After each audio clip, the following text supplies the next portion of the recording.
Bienvenidos a este encuentro. En primer lugar, quiero agradecer a Daniel y a Lilian por este esfuerzo que hacen año a año de reunirnos en estos encuentros que realmente pienso que tienen una importancia muy grande porque nos permiten compartir experiencias, compartir inquietudes, que es lo que yo voy a hacer en este momento con ustedes. Así que bueno. em, Les cuento que esta conversación que vamos a tener está dirigida tanto a docentes, a entidades formadoras, como a personas que se forman y ejercen la mediación. Porque estoy convencida que el ejercicio de una función tan importante como es la mediación necesita de sujetos activos que tengan claro, en primer lugar, quiénes son. eh, También que hayan descubierto al otro, a ese otro con quien deben dialogar en el trabajo de mediación, y que sepan descubrir los valores que permiten conformar una convivencia justa y en paz. Entonces, este sería el eje que nos inspira para hacer este análisis que compartimos con ustedes. Estas preocupaciones, entonces, consideramos que deben estar presentes en las etapas de formación en mediación, pero también durante todo el transcurso del ejercicio de la mediación, porque la nuestra, la de los mediadores, no solamente la de formadores, es una tarea educativa. Es nuestra intención entonces despertar la inquietud de quienes desde cualquier ámbito trabajan en mediación para que puedan transformarse, en esto hacemos hincapié, para que puedan transformarse en militantes de una batalla cultural, que instale los principios y las premisas de solidaridad, el respeto por las diferencias y la justicia en las relaciones, y de esta manera permita que nos convirtamos en verdaderos creadores de sentido, contrastando la anomia y la soledad de la sociedad actual. Les adelanto algo. A mí no me gusta este término batalla cultural, porque los que trabajamos en la construcción de la paz sabemos que tenemos que ser muy cuidadosos con el vocabulario que utilizamos. Y claro, el término batalla da cuenta de guerra, de lucha, que no es precisamente lo que nosotros queremos manifestar.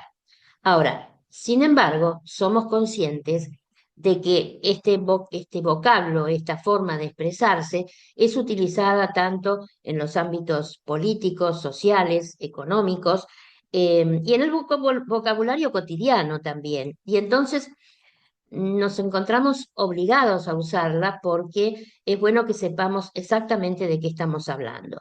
Y para saber bien de qué estamos hablando, quiero compartir con ustedes qué entendemos por el concepto de batalla cultural.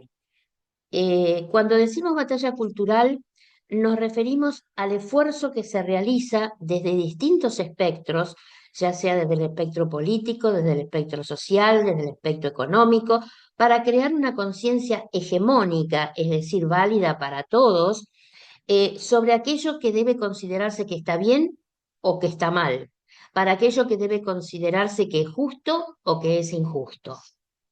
Básicamente, la batalla cultural se da en el mundo en dos sentidos antitéticos. Por un lado, se pretende hegemonizar como valor el individualismo, el egoísmo, el rechazo o el descarte del que piensa diferente o es distinto, y el sálvese quien pueda. Por el otro lado, se hacen esfuerzos por hegemonizar el respeto de todo ser humano, cualquiera sea su situación, es decir, el respeto por las ideas ajenas. Se prioriza el diálogo y el desarrollo de la autoestima. Se reconocen los derechos humanos que corresponden a cada cual por el solo hecho de ser personas, sin ningún tipo de restricciones. Se estimula el trabajo conjunto, aún desde la diversidad, y se es capaz de establecer vínculos transversales para mejorar la convivencia, acogiendo a todos sin discriminar.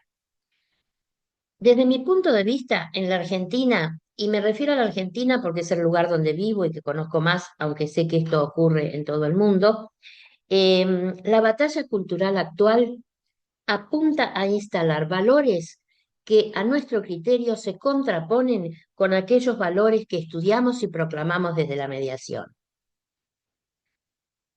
El desarrollo exacerbado del individualismo que ignora al otro y compite sin piedad. La imposición de la meritocracia que hace creer que cada ser humano se basta a sí mismo y no necesita de sus semejantes. La imposición de un criterio consumista a ultranza a través del cual se impone el tener sobre el ser. La desnaturalización del concepto de igualdad sin tener en cuenta las diferencias entre los seres humanos, las diferencias naturales y las diferencias impuestas por la sociedad. La violencia y la difamación como forma de respuesta a quien piensa diferente, instaurando el odio como forma habitual de una relación. Son todos estos aspectos que entendemos se contraponen con los valores instaurados por la mediación. Ante este panorama, para poder convertirnos en verdaderos creadores de sentido, como decíamos al principio, es necesario que agotemos ciertas etapas. Primero, conocernos a nosotros mismos, descubrir quiénes somos y autoestimarnos en ese descubrimiento. En segundo lugar, conocer al otro, descubriendo que el otro nos constituye y que es digno de respeto y consideración, al igual que nosotros mismos lo somos. Y tercero, saber para qué hacemos lo que hacemos. Es decir, ¿para qué enseñamos mediación? ¿Para qué ejercemos la mediación? Y de esta manera podemos ir otorgando sentido a lo que hacemos. Para esto es urgente que los docentes nos descubramos a nosotros mismos y colaboremos para que quienes se forman en mediación hagan lo propio. De lo contrario, esto nos introducirá en una situación de continuar reproduciendo ideas que creemos propias, las cuales, como nos decía Heidegger en su momento, no son más que la repetición de formatos previos en los que estamos insertos, y nosotros ingenuamente creemos que somos libres y autónomos. Si lo pensamos con sinceridad, advertiremos que en muchas ocasiones hemos pensado como se piensa, hemos sentido como se siente y hemos deseado como se desea. ¿Cuántas veces hemos escuchado, o quizá nosotros hayamos dicho también, esto siempre se hizo así, sin ponernos a reflexionar por qué se hizo así y por qué se sigue haciendo? Es decir, que es necesario apelar a una reflexión crítica de todo lo que nos sucede y nos rodea para poder tener una elaboración genuina, propia, auténtica. Sentirnos avasallados por lo que nos rodea o por lo que pasa a nuestro alrededor, me trajo a la memoria esa historia del árbol que se sentía muy triste porque veía que todos sus hermanos árboles que lo rodeaban tenían frutos y él no los tenía. Bueno, tuvo la suerte de recibir la sabiduría de un búho que le aconsejó que mirara a su interior y reflexionando hacia su interior, descubrió que era un hermoso roble y que como tan hermoso roble, su misión era dar sombra a los que necesitaban y cobijar a los pájaros. Claro que reconocerse a sí mismo no es solamente un problema de autoestima, no, sino que involucra un conocimiento del ser humano en su integridad y como integridad, es decir, un ser que mantiene relaciones necesarias no solo consigo mismo, sino con la naturaleza, con los otros seres humanos y también con el absoluto. Profundizar en esta realidad nos lleva inexorablemente a descubrir que es en el mundo circundante donde se produce la subjetividad. Es decir, el ser humano se convierte en sujeto gracias a su encuentro con el otro semejante. Y por supuesto, es muy importante distinguir cómo nos colocamos respecto de nuestro semejante o respecto de nuestro interlocutor en ese encuentro. Esto es fundamental. El verdadero encuentro con el otro acontece en el cara a cara. En esa experiencia de proximidad es cuando se da el reconocimiento del otro como un igual. De modo que el otro es la categoría filosófica que permite explicar la relación del cara a cara como la primera experiencia ético-dialógica.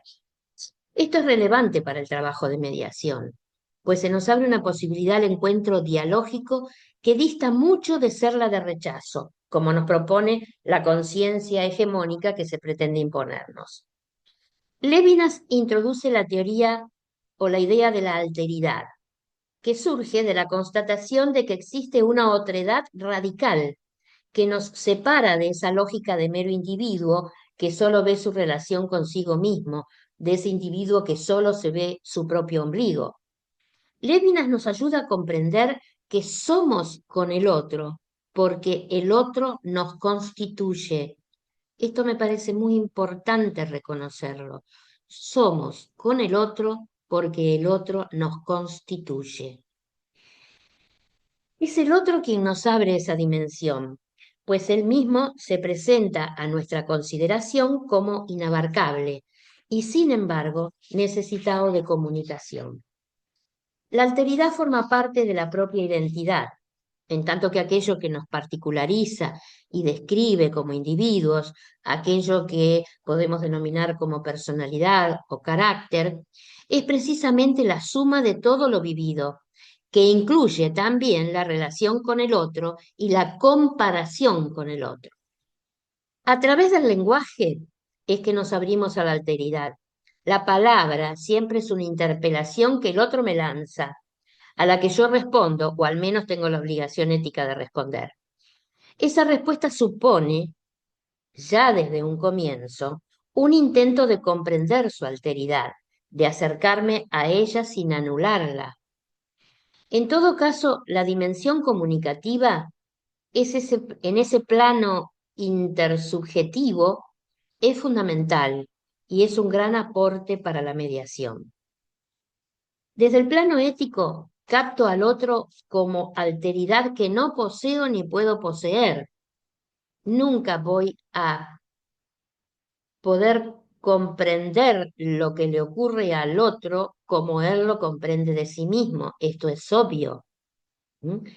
Pero me induce esta inclinación hacia el otro y esta necesidad de tratar de comprenderlo, a respetarlo en su diferencia y en su especificidad. Es decir, que la ética aflora, pues de la confrontación directa con el rostro del otro y la actitud receptiva frente a su interpelación directa, nace la responsabilidad de la respuesta. Es decir, el otro me interpela y yo debo responder.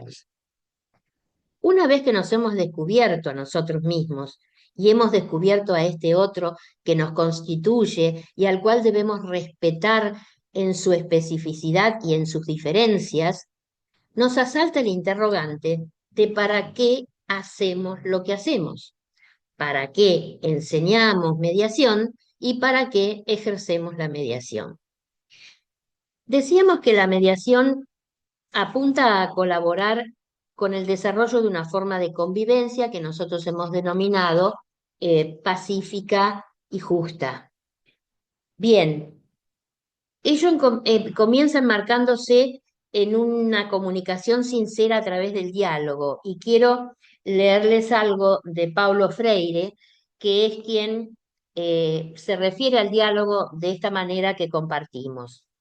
El diálogo, como encuentro de los hombres para la pronunciación del mundo, es una condición fundamental para su verdadera humanización. Es decir, que en un primer para qué de nuestra tarea mediadora, yo les diría que es para contribuir a la humanización de nuestros semejantes en el encuentro dialógico. Todos los mediadores somos docentes en comunicación y diálogo, Y esta capacidad debemos utilizarla con el convencimiento que estamos trasladando a la comunidad los instrumentos para construir la paz, porque todo eso que nosotros manejamos en mediación lo estamos transmitiendo y puede ser replicado por los que reciben esta conducta nuestra de abrir el diálogo y cómo conducir el diálogo y cómo respetar al otro. Esto es algo absolutamente necesario en nuestra sociedad. Si queremos contribuir al cambio de paradigma, obviamente, que significa transformar la violencia, la indiferencia y el egoísmo en una convivencia pacífica, una preocupación por el prójimo y en solidaridad. Esta herramienta está en nuestras manos y esta herramienta le da sentido a nuestra tarea. Es imprescindible que tanto en los procesos de formación en mediación como en el desarrollo de nuestra actividad mediadora, entonces, tomemos conciencia que el otro nos constituye y que el bien común es el criterio de la ética social. Ser buenos mediadores no se agota en el acto de consumir ideas, sino que debemos dar un paso más. Y ese paso más es aprender a producir esas ideas y a transformarlas en la acción y en la comunicación. Hablamos de batalla cultural y del rol que nos cabe a los mediadores en la misma.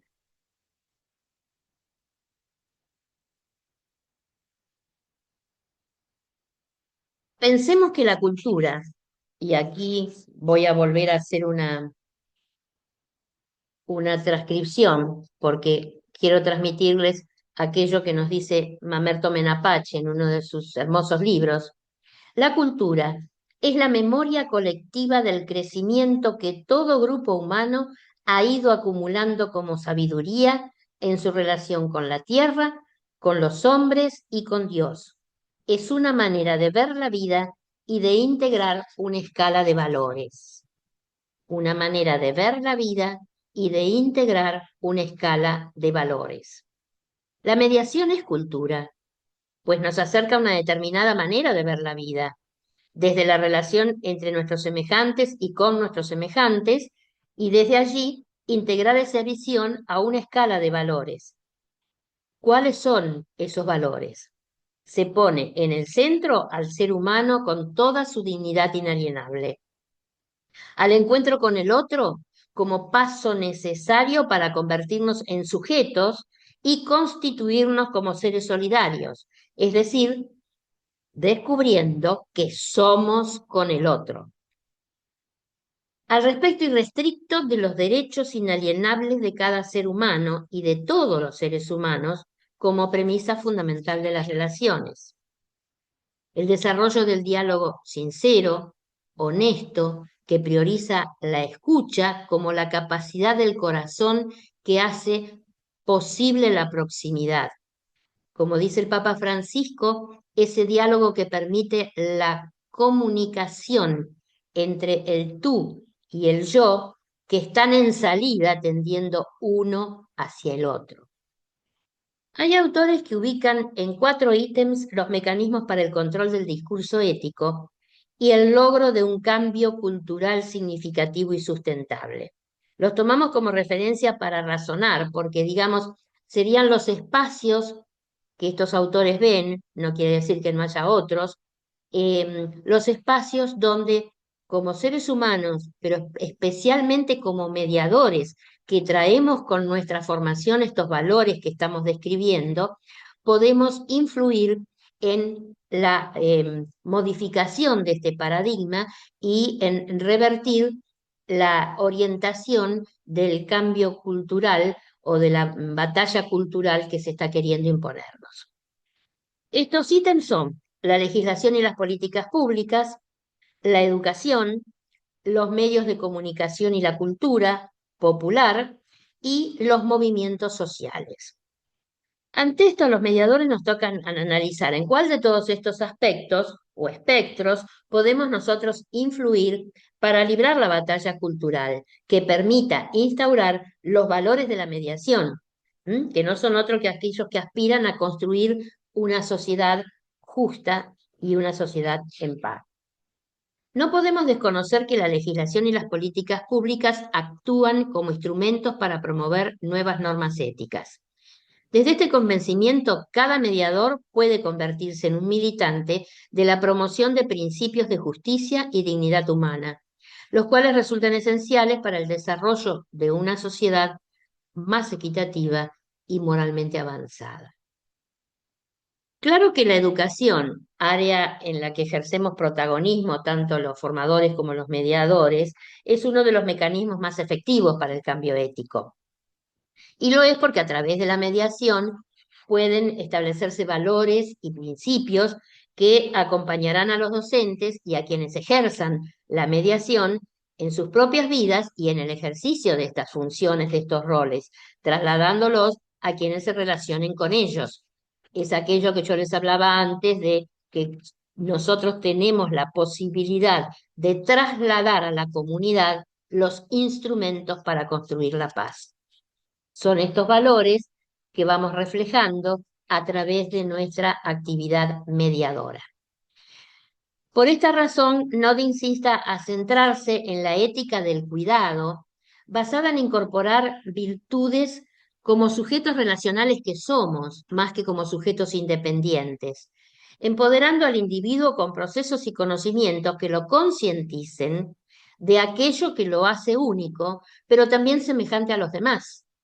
En lugar de una deontología abstracta, lo que se enfatiza es la importancia de la respuesta al ser humano, la importancia de la respuesta al ser humano, a ese otro que nos constituye. Ese es el ejemplo que damos los mediadores, la respuesta al otro, a ese que nos constituye.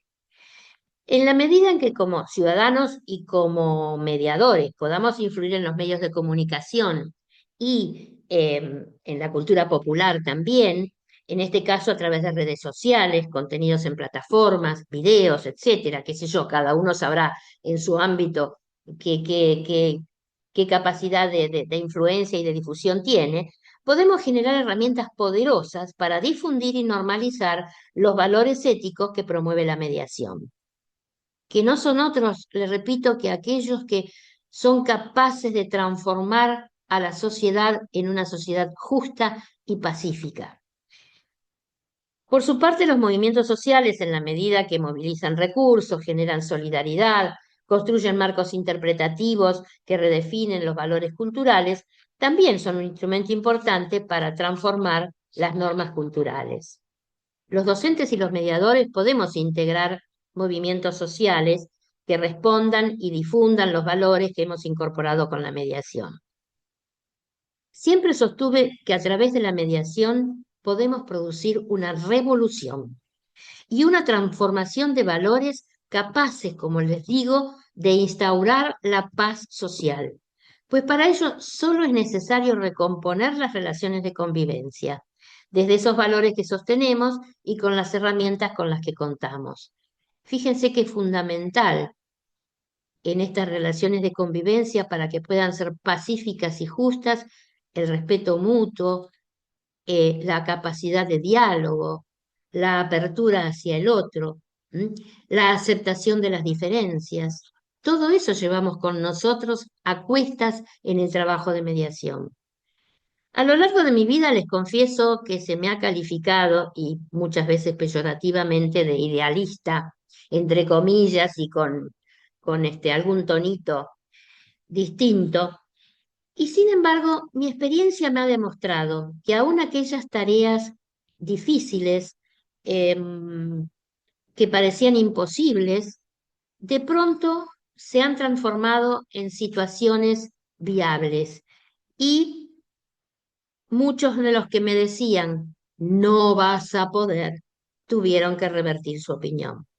No voy a hacer acá ningún relato de estas situaciones a las que me refiero, porque lo peor que hay es la autorreferencialidad y además no es este el ámbito para conversar esas cosas. Pero esto lo digo porque quiero recordar unas palabras del gran escritor Eduardo Galeano, que justamente refuerza estas posibilidades que tenemos todos como seres humanos, pero nosotros como mediadores mucho más porque tenemos muchas herramientas que nos posibilitan enfrentar esta batalla cultural. Les leo lo que nos dice Galeano. Mucha gente pequeña, en lugares pequeños, haciendo cosas pequeñas, puede cambiar el mundo. Nuevamente, mucha gente pequeña, en lugares pequeños, haciendo cosas pequeñas, puede cambiar el mundo. No tengamos miedo de comenzar esta batalla cultural. Para terminar, quiero compartir con ustedes también otro relato de Galeano, al que quiero mucho realmente, este, que nos explica qué es la utopía. Él explicó esto en varias entrevistas y como tiene una gran humildad, reconoció que esta no era una idea propia, sino de un director de cine amigo de él con el que compartió una reunión con universitarios. Y uno de los presentes le preguntó a este hombre qué opinaba de la utopía, qué es la utopía. Y él le respondió que la utopía está en el horizonte. Camino 2 pasos, ella se aleja 2 pasos y el horizonte se corre 10 pasos. Entonces, ¿para qué sirve la utopía? Pues para eso, para caminar. Los invito entonces a caminar hacia la utopía y espero haber despertado inquietudes para que podamos encontrarnos en ese camino. Muchísimas gracias a todos.